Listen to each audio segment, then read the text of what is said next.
I'm presenting the Resiliency Among Older Adults Receiving Lung Cancer Treatment Supportive Care Study. This was a randomized phase 2 supportive care clinical trial that tested a novel supportive care intervention that included physical therapy and progressive muscle relaxation in the ROAR intervention group versus standard of care referral to physical therapy and psychosocial oncology. And this was specifically designed for older adults with advanced thoracic malignancies at The Ohio State University. This was a phase 2 randomized study, and in the intervention group, older adults received physical therapy both in person and virtually, and they received it for up to 12 sessions versus the standard of care group just had a standard referral to physical therapy at a location of their choosing.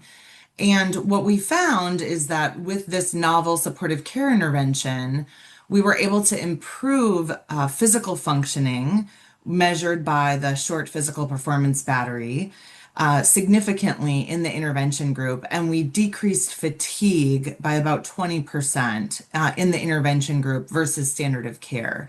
In the standard of care group, a smaller proportion of patients actually participated with physical therapy, whereas 100% of the participants in the intervention group were exposed to some level of physical therapy. So not only did we meet our feasibility endpoint, which was having over 60% of participants have at least 8 sessions of physical therapy, but we were also significantly able to improve physical functioning and decrease fatigue for these older adults with stage 4 thoracic malignancies. And the majority were receiving treatment. They were actively on treatment, but some were also on a treatment break. And so we were able to help people feel better, but also objectively improve their physical functioning as well.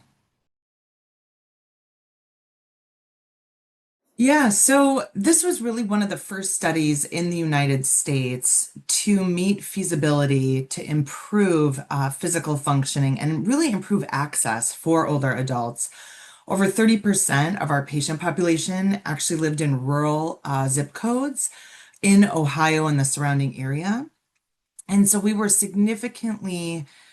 able to significantly improve access, but also really bring supportive care to older adults with advanced thoracic cancers. And so not only non-small cell, but also patients with extensive stage small cell and mesothelioma were able to participate in this study.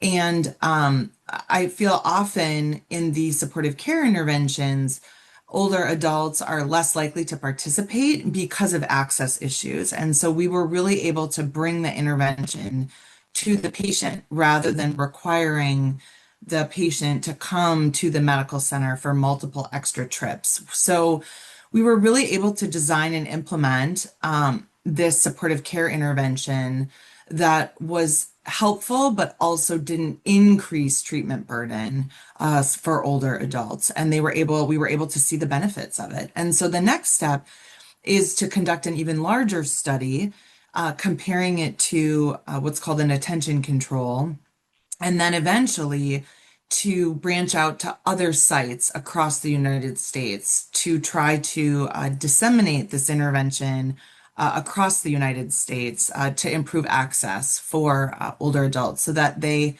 feel better even though they have a stage 4 lung cancer diagnosis.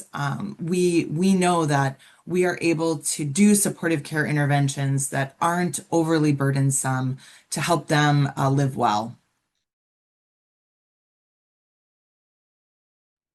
I think it is important to know that older adults are able to participate and want to participate even if they have an advanced cancer, even though the life expectancy often, even for patients with stage 4, it's improving. And so we have to rethink survivorship care Even if they may not live for years and years and years, we are able to intervene in a meaningful way so that they can feel as good as they can feel, regardless of how long they have to live. Because often, when we're diagnosed with an advanced cancer, I think a lot of us say, well, why bother? Why should I do anything extra? But we can improve how people feel even when they're facing a stage 4 cancer diagnosis.